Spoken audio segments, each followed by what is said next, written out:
Hey friends, it's Brett, back again with another episode of Seeking Our Spirit. Got a great episode for you all today. A new friend, Chris Ramos, joined me, someone I've never met before, once again, and he is a medium, and so it was a fascinating conversation. Honored and privileged to hear Chris's journey and for him to share his story with us. So I hope you all enjoy it. And as always, if you want to be on the show, please contact me at seekingourspirit@gmail.com. You guys hit that like button, that share button, that follow button, that support button. Would love to have any of you and all of you on the show. Let me know. Thanks for all the support. Enjoy. So we're rolling. Good morning, Chris. Good morning. Good to meet you. Nice to meet so you are the second person I've interviewed who I've never met before. So it's a privilege, and I'm just honored that you would take a risk on somebody you don't know and come in and have a conversation. About intimate stuff about our lives. So I thank you. Yeah, well, that's what being in social work and doing what I do outside of that is all about. I walk into situations all the time. So, yeah.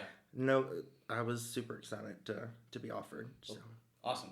Well, why don't you, for our audience, just say briefly about you, who you are, what you do, where you came from, that kind of thing, and then we'll jump in. So I grew up in Knoxville, Tennessee, and then went to college in Kentucky, came back, started working for the state as a social worker, and then got married before that, and then switched over in the meantime doing all of the job switching, got divorced, then switched jobs working for another agency, and then now I've landed in another completely different agency working on going to law school, and grew up, I would say, very Southern Baptist. It was when the mother felt like it was beneficial for her, I would say a lot of the time, because that's who I was raised by mostly. And then my dad really didn't have any real religious ties. He grew up in an orphanage, so he kind of strayed far away from it because they were so strict about everything. But yeah, I'm the youngest of three by my mom and dad, and youngest for all of the kids from my dad's side. I'll put it that way. So spirituality has been a big part of my life. All of my life. It's just trying to navigate it. Like I said, I grew up very Southern Baptist. And so growing up, from a very early age, I knew that I was gay. So, and then I had an internal struggle. Do I come out as the gay kid, or do I come out as the gay kid that's a medium psychic? And so I chose what I thought was the easier of the two, which still wasn't easy. Yeah. So I hid it for many years. I would try to hid the mediumship and the psychic abilities. I hid those as best I could for many years. And so now that's something that you do in practice or offer folks as well. Yes. Yeah. Okay. Yeah. Well, let's we're sort of jumping in a little bit there. Let's jump back into your spiritual timeline, your journey. Do you talked a little bit about church relationship. What would you, I guess something that I'm always digging at in these episodes with people is some people, when you talk to them about their spiritual lives, they almost only see that as their relationship with church. And so they'll walk me through at this time I went to this church, and at this time I went to this church. Yeah.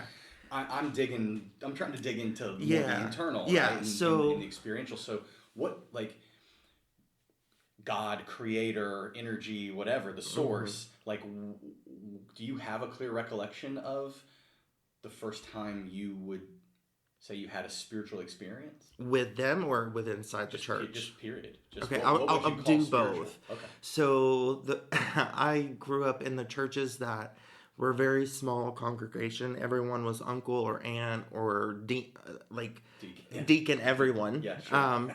And everyone sang off key, off pitch, and there was usually a potluck after almost every single service for some reason or another. Brother Tom, that was the preacher we went to his church for the longest. I remember him ripping off his ties and loosening up his collar, taking his jacket off. It was a lot of screaming and yelling and hallelujah and all of that stuff, getting red in the face. So that was what I thought, like, you had to be that passionate at first about, like, all things spiritualism, all things God related. That's fascinating. And then it also kind of opened my eyes because I was always more mature than a lot of people my age. And so I kind of saw people that would come in and come out, come in and come out. And I was like, a lot of these people are coming here only when they have something like to flaunt or to show off or to ask or beg for or to ask for prayers from. There's not a steady group of people that are always here and always willing to do the things that they're saying are godly people. Something. Yeah. And so I felt like if this is just show off time, you can do that any other time. But my first interaction with actual, what I call spirit, or I still believe in God and I call him God, and we can dive more into that later, was around 8 years old. I started seeing dead people. Okay. And so I could tell that it wasn't something that everyone else was seeing because I freaked out. Do you remember the first time? Oh, yeah, I do. The first time... Talk about that? Yeah, sure. Yeah. So the first time, I'm literally sitting at home and I kind of look over to my right-hand side because I thought I saw someone that was my older brother who's 8 years older than me and my twin.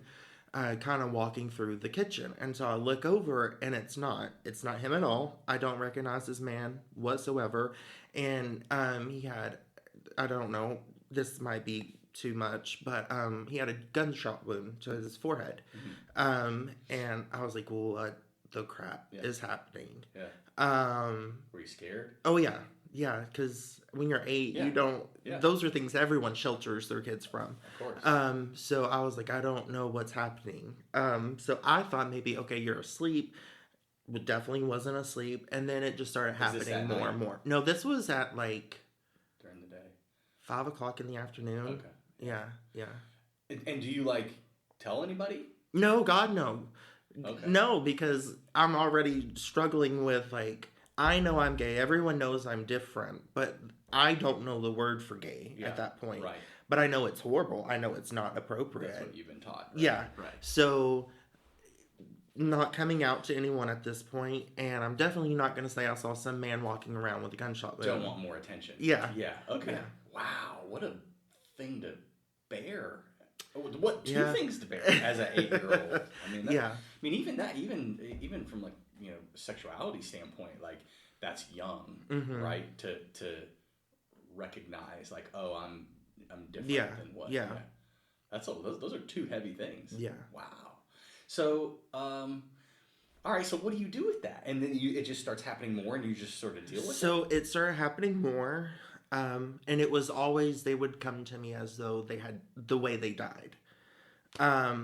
And that's horrifying. I was like, what in the world is happening? So I started having what doctors in my family start calling night terrors, insomnia at a very young age, anxiety, panic attacks. I got angry because no one else was seeing this. I was the only one dealing with this. So anger issues started coming into play as well. So then my mom's a nurse. So what does the nurse and her do? Medicate. So then I'm walking around zombied almost, not completely, but I'm still seeing them. So it's not making them stop. So her reaction was to medicate you because you were having sleeping well, you were having anxiety. Yeah, all of these signs and symptoms of like internal disorders or like issues, not thinking because I'm not saying anything about what really is happening. Right. And this is also what happened when I tried to not let it happen. Mm-hmm. So it ramped up and then it kind of went away. The insomnia, all of the anger issues and all that stuff, that happened from like third grade all the way up to eighth grade, going into ninth grade. And then I finally, in like junior year of high school, I felt like I had almost a mental breakdown, because of everything. Mm-hmm. So I've already come out as gay at this point, and now I'm still dealing with this. But to back up just a couple of years, I think, so I saw the first person at 8. When I hit about 11 or 12 and noticed that like it wasn't going away, I was like, I don't know why, but if I'm supposed to be seeing these people and interacting, they can't look like this. Yeah, right. They just can't. Right. And so a couple of days go by, I'm like, okay, nothing, I've not seen anyone. Maybe it's completely gone. Well, no, then they just come in a healthier way. Really? So they like come. So like you almost like, in some metaphysical way, were able to put like a. I put a boundary. Rule. Yeah. That's interesting. And so they would come to me as, if they were an adult or let's say 18 or above, they would come to me as like a 32, 34-year-old person. And then that's when the talking started. Because then they'd explain. Yeah, they would talk to me about what's going on, why, like all of this. And then about, I would say 16 years old, I started to feel them so they could actually make me feel things. And so now I can hear them, I can see them, and I can feel them. All around 13 years of age. And that's right as you're going through puberty and like everything's crazy. So I literally, like, once again, like I said, I felt like I was having kind of like this, like, what the crap moment. Yeah, a lot of stuff. Yeah, so I remember, because my mom's a nurse, there was almost no time that we would ever get to have a sick day from school. But one day I was actually sick, and it was a Wednesday, and I'll never forget it because every day on a Wednesday for almost 2 or 3 years straight, I would try to pretend to be sick at school to get to go home because one of my aunts would come pick me up. And the rule was I couldn't do anything fun. No outside, no TV, no nothing. If you're sick, blah, blah, blah. Right. And so I would kind of like sneak into the living room and pretend like I'm laying down sleeping. But she would watch, on Wednesdays, Montel Williams would have the famous psychic medium, Sylvia Brown, on the show. So that like gave you some... It gave me some insight because I was like, it's not just me. Yeah. Wow. And I never even heard of, I don't know if you know this person's name or not, but Bobby Drennan. Yeah, sure. I never heard of him until about 3 years ago. Sadly, I never got to meet him. But my mom and one of my aunts actually got readings done by him. Okay. But I had never heard of his name. Yeah. Never heard of this man in my life, but I knew who Sylvia Brown was. Then after that, it was John Edwards, John Casey. No, wrong person.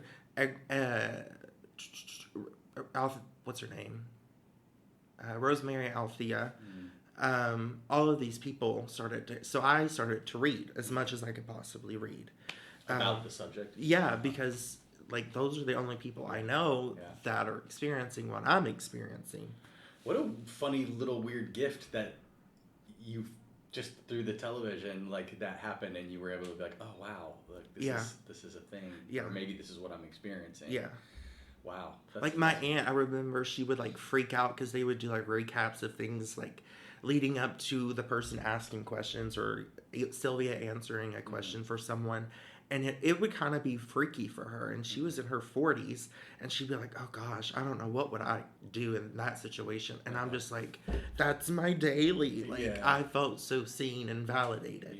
From someone who didn't even know I existed. Right.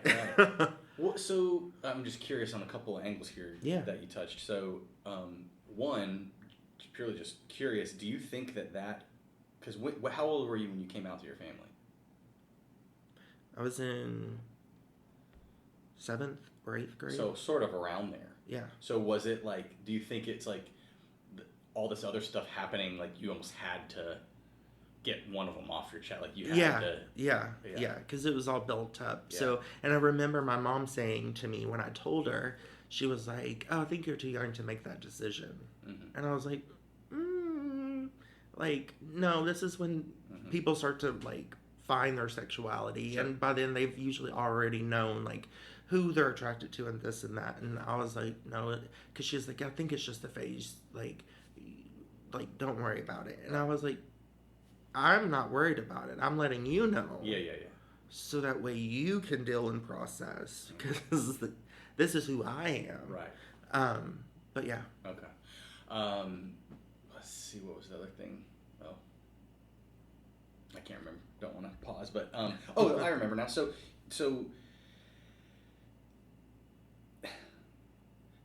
did you have any? Okay, so these experiences are happening. Mm-hmm. You would go to church as you talked about once in a while or whatever. Mm-hmm. What was there anything that you would call at that time that was like relationship with God? Like, did you have at that point? Are you saying your prayers? Are you like talking to God, the higher power? Well, and see, what's really funny about that is because once I started hearing spirit, then my spirit guides would start talking to me. They start talking to me, and my connection with God grew stronger through them, not the church. Yeah. So those become sort of your spiritual relationship. Yes. Yeah. And they're always very quick to say that there's a difference between a connection through, let's say, a preacher, a father, whatever person that takes on that role in a church, and let's say a spirit guide or a dead person that's passed over, or even people in life. Your relationship, everyone's relationship with God is unique and divine in their own way. And no one can interfere with that.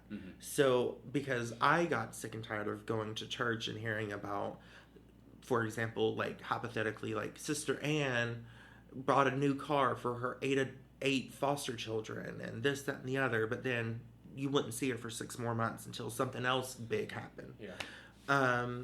So I leaned more into myself and having a relationship with just myself and God, because I felt like I didn't need that. Yeah. Like, and did that? Oh yeah. And that's totally what I'm going for. So like, what does that look like? Was that so? Is it a relationship directly? Everyone source, has, or is it just is it through the spirit guides? No. Okay. No. Gotcha. Like I said a few minutes ago, your relationship, everyone's relationship with God is unique and personal in their own right. No one can affect that. No one can poach on that. No one can hear your prayers if you're praying to Him. Now, let's say if you prayed and said like if you were to ask your ancestors or your spirit guides, or some people have multiple people that they go through, like Mother Mary or this or that. Sure. Those things are kind of trickled along and passed on to Him. But if you just straight to Him, like, no one can interfere with that. No one can hear it. Yeah. And I've asked spirit guides, like, so when I'm praying to Him, can you hear what I'm saying? And they're like, no, that's off limits. No one can do that. So it made me feel even more connected to Him, not having to dress up and go to church on Sundays. Sure. Yeah. So that's a relief. Some of the stuff I say to God. Right. Okay, but so at that age, were you engaging in that relationship with God? Like, were you praying? Were you talking? I was questioning. But that was like between you and God. Oh, it was between me and all of them. I'm a very blunt and direct person, and I was angry. Yeah. I was like, why am I doing this? Why are you making me do this? Why can't it be someone else? I've got enough on me already. And I would like go through the list, and it would, because I'm talking straight to Him. No one else can interfere. So I would then get mad at like my spirit guides or my ancestors and be like, you all are supposed to help me. You're not helping me. I'm praying. And that's when they were like, well, if you're not talking to us, you don't have to pray to us. You can just talk to us. But if you're praying to God or Jesus or to, let's say, Mother Mary, or some religions believe in Mother God and Father God, if you're praying to them, those lines of communication are like private. Yeah. This might be maybe there's not an answer for this, but I'm just curious, like, experientially, and it sounds obvious just in what you're saying, but obviously in your experience, you can distinguish or see or hear spirit guide or ancestor versus God. So, like, how do you learn? Does that make sense? Like, how do you even learn to recognize, like, okay, this is God? This is God? Yeah. Okay. So, okay, for me, for example, when I'm talking to someone that has passed over, they sound just like you and I talking back and forth. When I talk to spirit guides, they sound more high pitched. They sound more like chipmunky, and they talk pretty fast.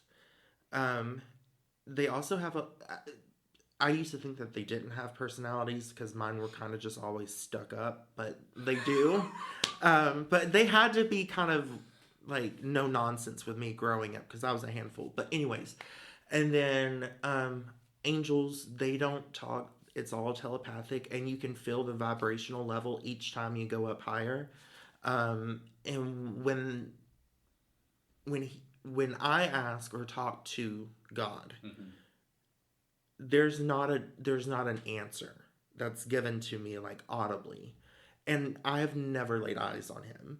No one, because when I try to ask questions, because I do ask questions a lot about spiritualism and religion in general and how they all connect and this, that, and the other, trying to get them to describe him or what the other side looks like is like, it makes me physically sick because they get so excited because they're like, I always say it's indescribable. Like, I can use big fancy words to to describe it, but until you experience it, it's just like unfathomable. So almost like you learned what your relationship with God was like through what it wasn't.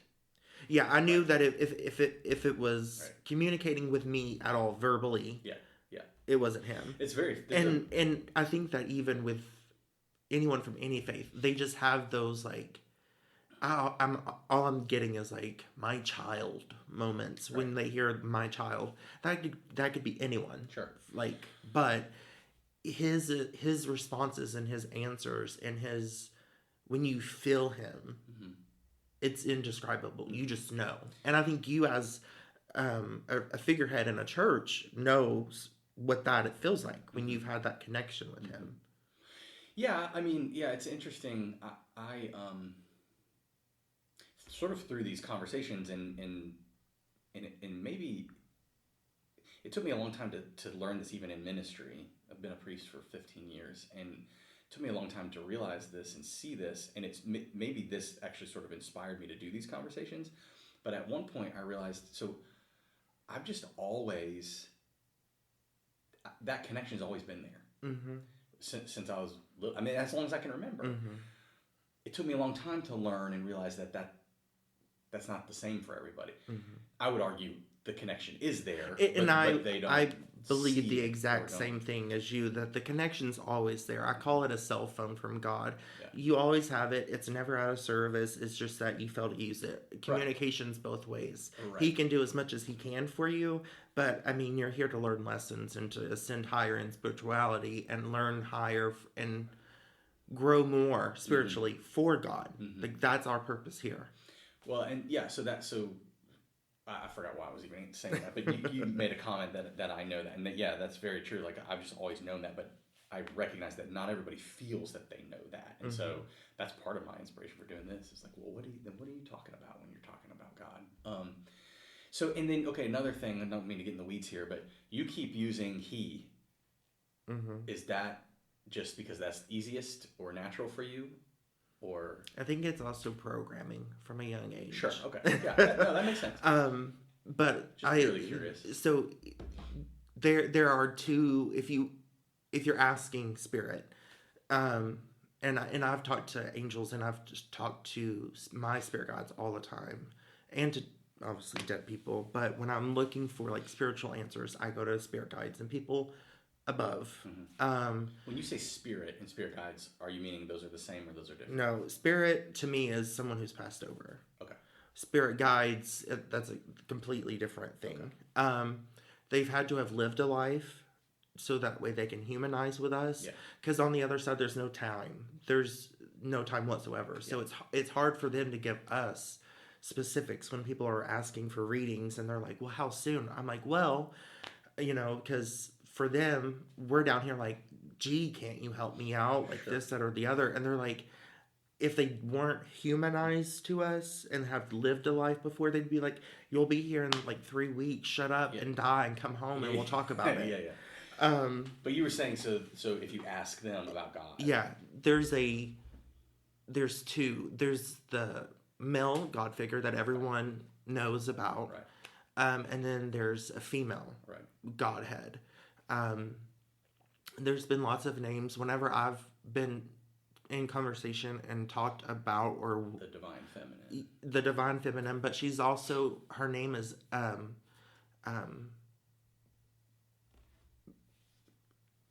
can't even think of it right now. They're like playing mind games with me. But Asna, that's her name. Asna. And so like I'm totally gonna get into theological weeds here. Oh yeah. So I'm sorry, but like, no, you're good. Like so in my tradition and where I come from in my education and theology and whatever, some people definitely in the Bible Belt would be upset about even that suggestion. Yeah. If you know Hebrew and you know at least our Judeo-Christian roots, there has always been male and female names for the Godhead, right? But so is that not so? But in the words you're using, it's sort of you're naming like two figures versus is that not all just the same? Like God is just God, and there's all of that in there. In other words, it's like the concept of the Trinity. For us, we say like Father, Son, Holy Spirit. Right. But that all is God. Yeah. Right. So, for example, there's Jesus. The Son is usually what they will refer to him to me as, is if they're talking about Jesus, the Son. If they are referring to God, they will either say Father or they will say El, or they'll say God. Some of them, if they're a little bit more like broad about it, they'll say source. But when they talk about Mother God, they call her Mother God, the divine feminine, Asna. But she's, if you're thinking about it as like family relationships, right? Like in the home, the way that they've always explained it to me is that she does like the nurturing and the caring and the like, when we see miracles happen, she's stepping in. Father God's more the, I'm going to keep things moving, keep things working, we're going to keep everything going. And he's the figurehead. Like he's the one at the end of the table when everyone sits down at night, figuratively speaking. And then she sits to the right of him. Yeah. But it's all God. Yeah, yes. And that's where it kind of becomes tricky for me, because I've seen her not seen her do things actually, but I've seen and heard of stories and things that she's done in the past that was specifically her. Yeah. And then there's other things. God, he doesn't leave. Yeah. She'll come down here and she'll do things. He sends the thrones or principalities. Those are classes of angels. I don't know if they talked about that in theological classes. Angels and archangels. Yeah, so they're like the highest class. And so when Seraphim. Yep. So there's 7 classes, right? And then, so the principalities are the highest next to God. So they're the ones right underneath Mother God and Father God. And when he wants something done, he sends them. But she'll come down on her own and do stuff. She'll interfere with our charts and things like that. Whereas God's more like, you wrote it, you got to deal with it. That almost sounds, I'm trying to fit all this into my it's words. Weird, right? Well, in some ways you could, the way that we treat, because we say Father, Son, and Holy Spirit, but we also treat those faces or aspects of God very differently. In that, the way we actually speak about the Holy Spirit almost sounds more like that would fit the mother God side. Yeah. Like Holy Spirit comes and affects and Right. works Well, with and if does. you think about it as in a family setting, Sure. No, dad makes is sense. dad is he works, he nurtures some. He's not the one that the kids go to when they have a bellyache or they're upset about school, and she knows everything going on inside and out. And sometimes it's like, okay, deal with it. I don't know what you want me to do from the father's perspective, or okay, well, I'm hearing you want me to work with you to help fix the situation. Think about it sometimes in that dynamic too. Another, and then I'll keep moving you through your story, but another thing that just interesting note as you were describing this, like knowing God by knowing what God isn't, in a way, that's actually, in terms of theological process, like we do traditionally say things about God, like God is benevolent and omnipotent and omniscient and all those things. But there's also a conversation where we start to say, and I've forgotten, any of my colleagues who ever listen to this are going to be like yelling at me because of the theological term that I'm missing. But basically, in recent years in church thinking, people have begun to say, you know what, God is so big, you can't say what God is. You can only say what God is not. And to even try to ascribe something that say that God is actually in some ways, I don't want to say blasphemous, but not appropriate, because you're limiting God by saying. When you start to put human characteristics on God, that's not God. Sure. Cool. All right. So, sorry to get in the weeds. So you're good. So you're a teenager having these experiences. Your spirituality is going through these experiences now, and so continue. So what so senior year of high school happens, and I like flip out one day because I'm trying to. No one knows. Okay. No one knows. You've never told someone like, "Hey, somebody's giving me this message." No, the way that and even up till just recently, would phrase it as advice. And that's also another reason why I always was viewed as more mature compared to other people my age. That makes sense. So I would be giving people advice, and it would help me to do the things that I'm supposed to be doing. Yes. But I'm not saying, hey, I'm talking to whoever. That makes sense. On the other side, here's the message. So because I already got weird looks and things said about me already as being gay, so why add that into the mix? So I learned that by doing that, it was easier for me to sleep at night. It was easier for me not to have so much anxiety and stress and panic, like, because I would walk into a store and be like, oh my gosh, please don't do this to me. Because I mean, they're all around. I can see them constantly. So even now to this day at 29 years old, when I go to the grocery store, I'm in for what I want, my head's down, and I'm out. Because I don't want to see y'all's dead people. I don't want to talk to y'all's dead people because I need me time as well. So anyways, back to senior year. So I like had kind of like this mental breakdown, and I'm like, you want me to do this clearly for some reason.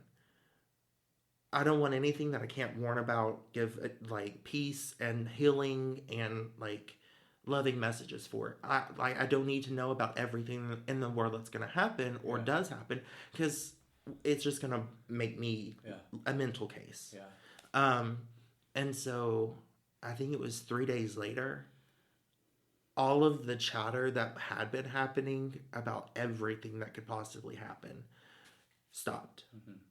And it would only come through when it was something that was healing or something that someone needed to hear, or they also give warnings,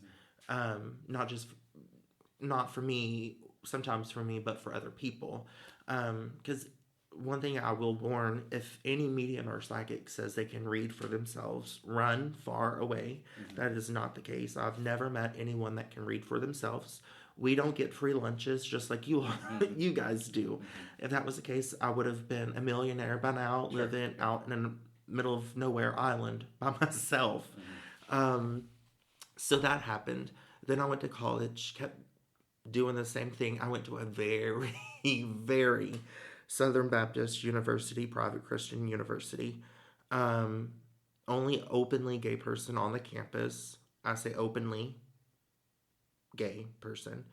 And then graduated, um, and then my longtime partner and I got married while I was still in school, right towards the end of school. Then we, were living together, um, and they were raised very Catholic, whereas I was raised very Southern Baptist.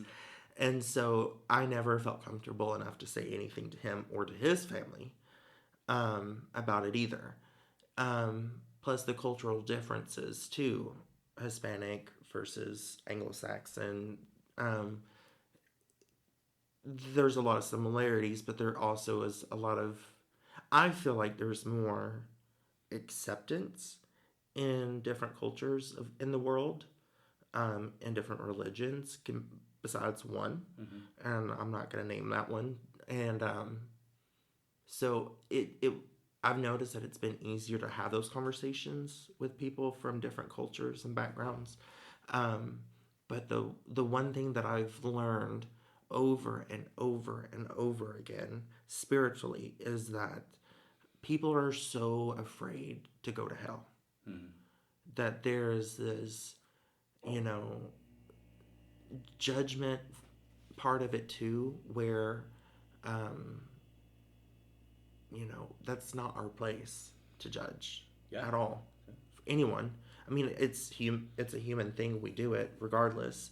But a lot of what I feel like I do in ministry is try to break through those patterns of thinking that people have, and it's so deep within them to where, sadly, the majority of people's relationship with God, as far as I can see from the outside, really is to try to keep from going to hell. Yeah, it's really just like, okay, how do I get this golden ticket, when it's really all about So one thing that is controversial, and I know it, so but my thing is, after communicating and working with spirit and the divine, for as long as I have, all these years, I ask, like, is there a hell? Like, and they will be up front. Yeah, God was very vengeful back in the day. He was very much, you don't listen to me, we're gonna have some problems. He was like that militant of a father, But at the same time, I remember, I don't know the Bible that well, but doesn't in the Bible it talks about he lost Adam at one point for a minute? He lost him? That doesn't ring a bell for me, but... Okay. But let's just say, if he lost Adam... Yeah, Jesus was lost for a little bit. Right. And even him, with him being God's son, he asked while on the cross, basically, not the exact terms, but like, hey, I want out. Like, I don't want to do this anymore. Like, I don't want to do this. God said, no, sorry. Like, you got to do what you're supposed to do here. So even his son, which were all his children, but he was sent specifically here to do those things. Even he wasn't allowed to back out of his chart. So the concept of hell for a lot of people, especially in the South, that's the biggest reason they have a connection with the church. And that just blows my mind. Because it's like, you're so afraid to go to hell that you don't live life. Sure. You're not living for God. You're not living or walking with God. That's the one phrase that makes me want to throw up. Every time I see or hear someone say, my path and my walk with Jesus and God. And I'm like, but sis, you're 4 husbands deep, 5 stepchildren, and you only go to church every other Sunday. And let's not talk about what you did Friday and Saturday night before you led into Sunday morning. But you're more worried about your image and your ticket to get to heaven than actually living the way God wants you to. Yeah, well, and I think that, for me,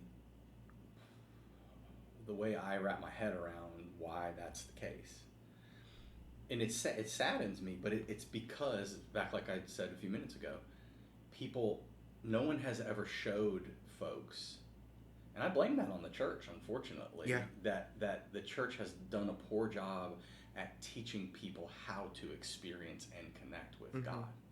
Well, and that goes so far back. It feels so because so far they away were for the them. ones that they were seen to be the connection to God. And that trickled down. Everyone loved that power. Everyone loved that authority figure role. The only way you're getting messages or anything really done is through me because I can connect to God. Yeah.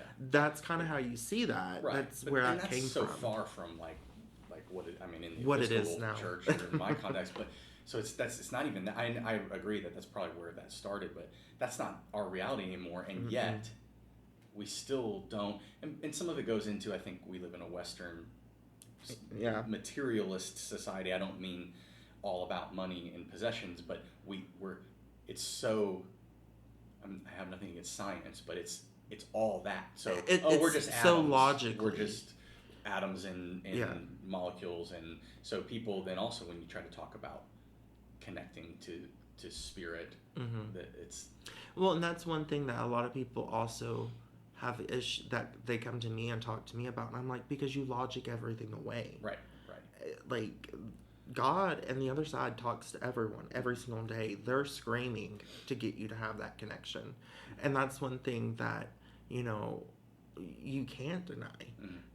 Because I can list off so many different ways that people are being given signs, but they want it so specific. They want this, they want that. And I'm like, what are you doing? And we write those things. I just had a conversation yesterday with an interview, and same thing we're talking about. Like, a lot of what I talk about in these episodes is like, what are the languages that God uses to talk to you? How have you experienced those in your life? And we were just talking about coincidences and how, like, so many people, those happen all the time to people, and they just, it's a coincidence, and it's not. Yeah, right. And we just write those off or logic them away. Yeah. I'm be careful with your time, but also want to, because I want to continue that story. We didn't finish that, but also, so Jesus, in my theological system, fully human, fully divine. So Jesus is God, also, right? So, but it sounds like you were you distinguished Jesus pretty clearly as Son. And that's the funny thing, because my guides are here, and yours are as well. And they're laughing because they're like, what people don't understand in the physical world is that we are all God. Well, sure. Yeah, I don't even wrap my head around that. So there's a distinguished position between Jesus and all of us compared to God, because we are all part of him, but we are not him. Divine spark, sure. So, I mean, he is the be-all, end-all. Just as, when it comes time, they're saying when time comes, mother and father will merge. And so it's so strange to me when people say, I'm so lost, or I don't feel a connection to God. It's because you don't want to, or you feel like you don't deserve it. But he's not a vengeful person. He used to be way back then. Yeah, it's interesting to me that that concept is similar to, like, I often find when people pray or they need, like, I find I have to remind people that you actually have to ask. And so just like that, like connecting with God, well, people will say, like, I don't feel any connection, but they don't sit and actually... Yeah, they do it while they're applying their mascara, driving down the road, or they're like taking a bite of an apple as they're like rushing the kids out of the door. They're not sitting and having that time and saying, okay, God, I'm here. And it's so simple. That is the one thing that drives me absolutely crazy. Is it's so simple to have a connection with him, because just talk to him. Right. I struggle with that in my own life, in my own spiritual life. I often will say, it's come out in sermons, and I've said this in different ways, but like, I know that I know how to connect with God. I've always had that connection, and I know that I can. I don't have good words for this, but I've had periods in my life where where I felt like I was, even in my living, waking, breathing, behaving, busyness of life, I maintained that.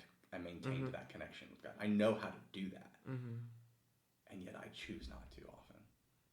People, a lot of people, even the ones that go to church every single day that the church is open, I feel like they only go to God when you need something. Yeah, when the S's really hit the fan, Sure. They're like, oh help, oh help. Sure. But he's been there the whole time. Right. Sure. And you also can't expect him to fix every single thing in your life either, because what are you learning? Right. Because our whole purpose of coming here is to learn and to advance spiritually. Yeah. For him. And that I get. I just mean, like, so I wouldn't put myself in the category of someone who only goes when they need something. Right. I'm just saying, like, I've done it before. I know how to do it, and yet I still resist. There's something, I don't know if this will click at all with you, but, like, I always say there's something. Does it feel like guilt? No. Okay. I have very little, I don't know why, in my relationship with God, I'm like, I know you love me. Like, I don't have... I've met so many people that are like, I just feel guilty because there's so many people that have it way worse than me. And I'm like, okay, yeah, but you're still a child of God. No, yeah, that's very common. I don't have that. For me, it's, the only word I have is, like, exhausting. Like, I have a resistance to doing my time, like, sitting with God and being with God, because even though it's the most filling thing and the most beautiful thing, it takes something from me. It like takes my energy. I mean, it's exhausting. Well, you just said it. You don't have. Well, first of all, you don't have to sit in a dark room, rock back and forth, and chant peanut butter. Right. Two, you can do it for as long or as little as you want. But when you're making the connection with him, when you're done, you're gonna either feel super drained because you poured your entire soul out to him, or three, you're gonna feel so invigorated.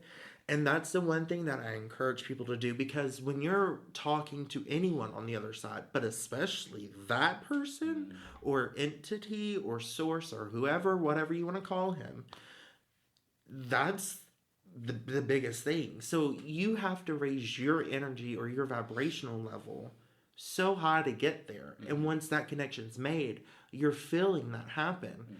And it takes a lot out of you. But then one thing that I would recommend for you, and you'll probably see it start to change rapidly, and for anyone who does this, is before you end your prayer, ask him to fill you with abundance, to fill you with, the positivity of heaven, of God, and to anything that does not serve you and your highest purpose, remove it and transmute it to something else for the betterment of you and others. And I promise you, you're going to start feeling like so refreshed. But it's good. It's back to that point of you got to ask for things. But I, not to that extent, but I similarly, not every day, but a lot. First thing I do when I wake up is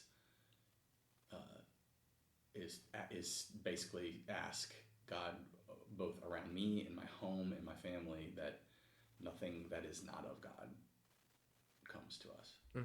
And I mean, you can layer that protection if you wanted to. You could go, spirit guides, angels, archangels, all the way up to the top, doing that. And that's actually, I recommend that's a great time to do it, because, I mean, you're gonna, for some reason, it's just always been easier for me at that time of day to try to, like, all right, before everyone else starts to come towards me, it's me and you.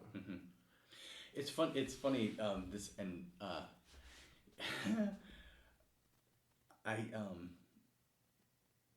sorry. You said, like, I'm afraid to piss off my guide, so I don't know. But, like, so sorry, guys. But, like, the reason I don't know you all is because I just always go to God. Like, I've never understood, and I'm not knocking people on this. I mean, it's part of my tradition, but, like, I've never understood, like, going to the saints or and I don't mean to be offensive even to Jesus as a Christian, but, like, I never felt the need even to pray to Jesus. I just pray to God. And so that's the only little thing that I've ever had that just naturally came from me, that that is similar to some of the stuff we're talking about.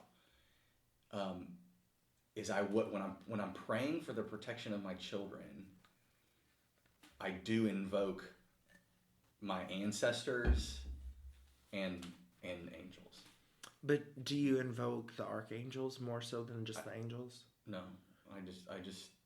Listen, let me tell you something. Well, I just think it's funny that I've never actually realized that until just now, that I don't, because again, what I said to you before, like that, those things are foreign to me. I have always only prayed to God, and so I've never had, and I don't know if it's just that the love of a father for their child is such a desperation, it's such a desperate love that like I'll invoke anything, like so. Yeah. That's an interesting thing, but I want to also, sorry, did I cut you off? No, you're fine. I was just gonna say, your guides are someone, and this could be a whole another conversation, but Sure. just to condense it really quickly, your guides are someone or the people or entities that you have asked to help guide you on your journey here. So they want to have a communication line with you. They want to listen and to pay attention. They're not, like I said earlier in the episode, they're not going to give you the answers to everything. They're not a whole lot of here's the answer to question B on tests, whatever. But they're the nudging things, like putting your seatbelt on a day that you normally don't, or going down a different road that you normally don't go down and you avoid a crash, or instead of being in a head-on collision, it's a fender bender. Those types of things. Those are your guides and your angels working. So they scream all day long, like, I want you to recognize me because I'm here to help you. You asked me to help you. Let me help you.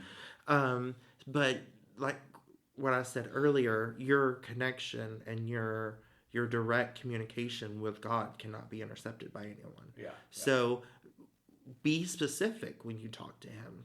Don't just say, I need help, because we all do. But be specific. Like, this is what I'm struggling with. This is what I'm dealing with, or X, Y, or Z. And you can also do that with your guides as well, and with angels. Yeah, that's good. I'm trying to sense over your time and keeping you a long time, but I want to make sure we're finishing your story, because you were building to, so senior year, you're having this breakdown. You put another barrier out there. And that was helpful, because only then the things that you needed to know were coming through. And so then what? So what's really surprising to me about your story is, so like, if I'm hearing you correctly, then even up to that point, or even up to maybe fairly recently, you weren't sharing. People. So I would pass it off as quote advice, right? You were saying. And how long? So how long did you do that? Until years. Like. I professionally started doing readings about 2 years ago. Okay. And what about telling your family or friends? So a lot of my friends, the ones that I consider friends now, they know. A lot of my friends that I still have a friendship with and I value, and I know that if I were to come out and say something to them about it, it would end that friendship. I haven't said anything. And I'm more careful around them with what I say and how I do things. But my family found out about a year and a half ago. My father and his wife. You found out. You didn't tell them? No, I didn't tell him. So the shop owner at Mystical Beginnings, I had just started going in there randomly every once in a while, and I had done a community night thing where a bunch of people got together, and the shop owner, I don't remember how it started, but we kind of just got on the topic of, like, she wanted a reading, and I was like, okay. And I had brought 2 aunts to the shop to show them, hey, look at this cool new place that I found, like, and they had gotten in the car already, and I stayed behind and I read for her about someone that has been gone for over 20 years. I didn't know the shop owner well enough at all to know anything, and I was able to give her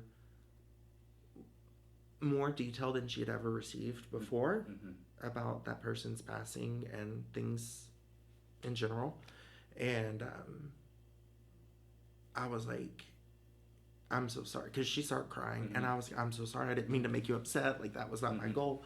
And so I got back in the car, and she's like, one of my aunts said, what took so long? And I said, I just did a mediumship reading for the shop owner. And she's like, oh, okay. And it was kind of one of those things we just don't talk about. Yeah. And then that same aunt had an experience with me, with someone that had passed away. But I only knew that person when I was a very, very, very young child, so I don't remember that person well. But he came and he was standing in my apartment for like 2 or 3 days and would not leave, wouldn't talk, and that's not like them.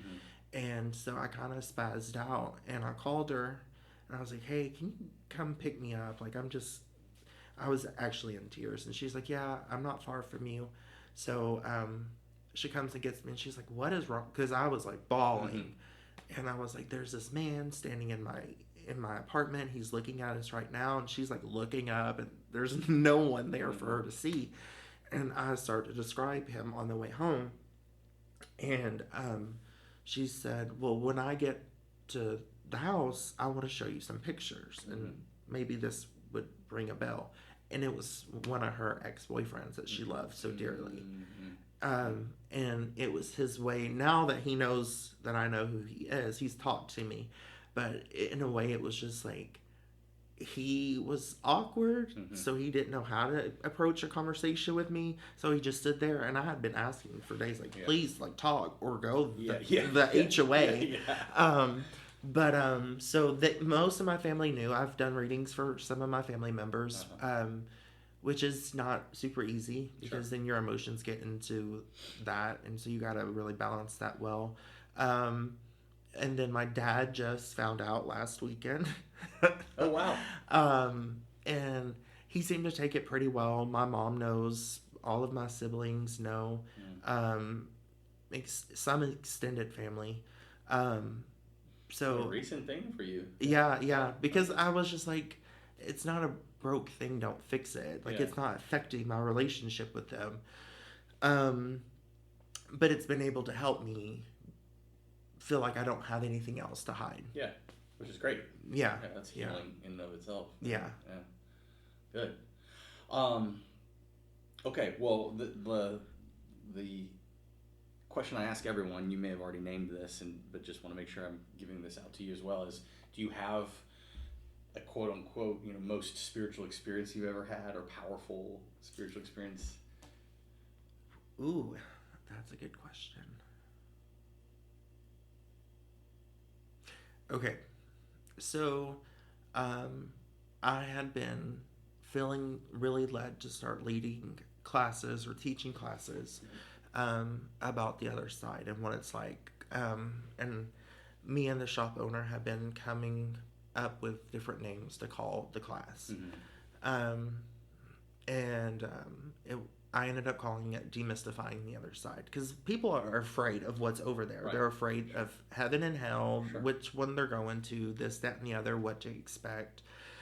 And so we got really excited. We talked about it. Then that night, I go home. I go to bed. And I end up on the other side with my spirit guides, and they walk me through a couple of my past lives. And then they take me into this humongous, it's called the Hall of Wisdom. And they're like just walking me through, and the way that it feels, like even experiencing it, it's still hard to describe. It's the most loving, caring, nurturing, like everything you could ever dream of. That's perfection. There's no worry, there's no hurt, there's no anything like that whatsoever. And you feel so alive on that there. And they, took me through some other things, and I was like, what? Why are we doing this? Because I've seen glimpses. Mm-hmm.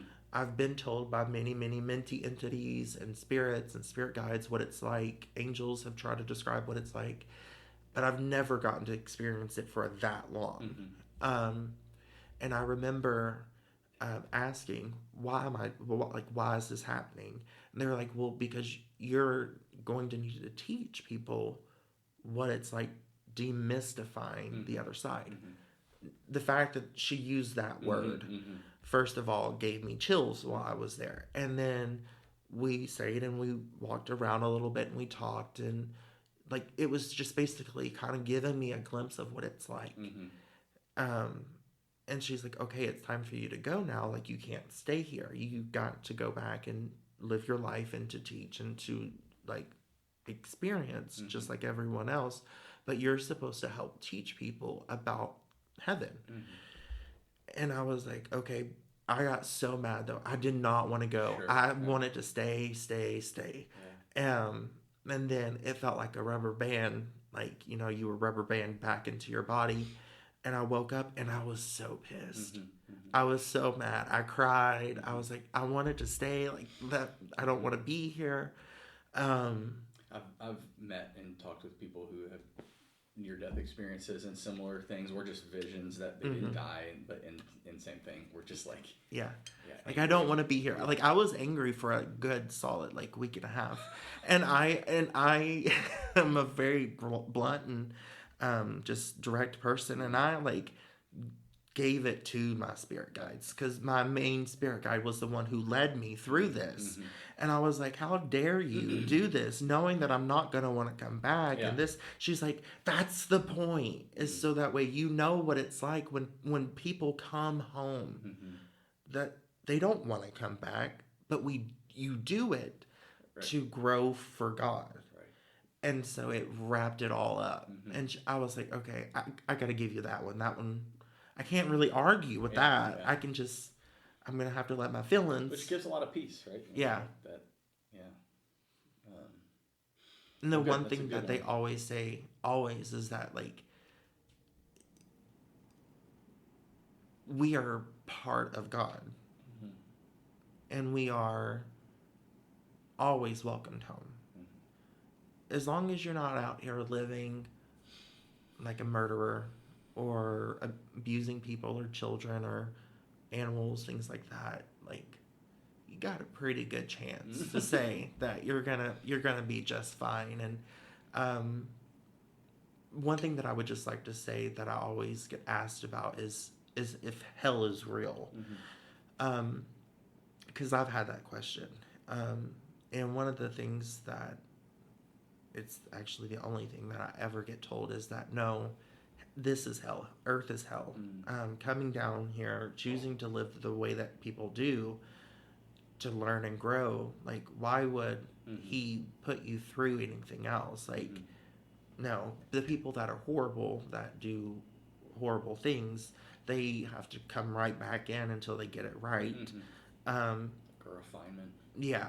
But then everyone else gets to go home, and then it's up to you. You can decide. There's plenty of entities on the other side, or souls on the other side, that never want to come here, because they're like, this, you want to go to the toughest school, the toughest college, right? When you want to get a great education.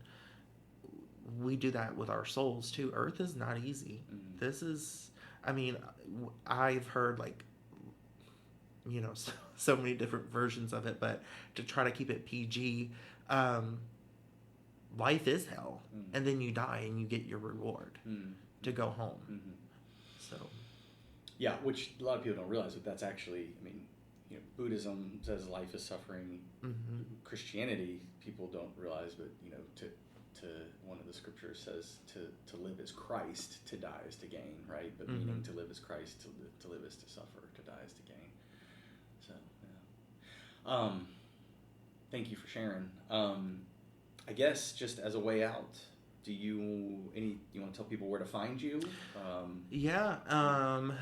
I have a Facebook page called Connections and Insights with Chris.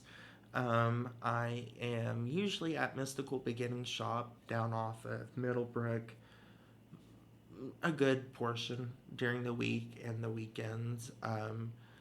I can on my website you can find ways to book readings with me and to communicate with me. You can also walk into the shop and ask when I'll be in, things like that. But if I'm doing readings for the community or something like that, it's going to be at Mystical Beginnings, which is just a great metaphysical shop. Yeah. The store owner is divine. The people that she has there that she trusts and brings in to do what I do, and phenomenal. Yeah. So great. Well, once again, it's a pleasure to meet you, and I appreciate you taking a risk on someone you don't know and being open and vulnerable with me and telling your story. And so I'm honored to hear your story and be a part of it. Thank you. Thanks, man. Thanks. Take care. Thanks.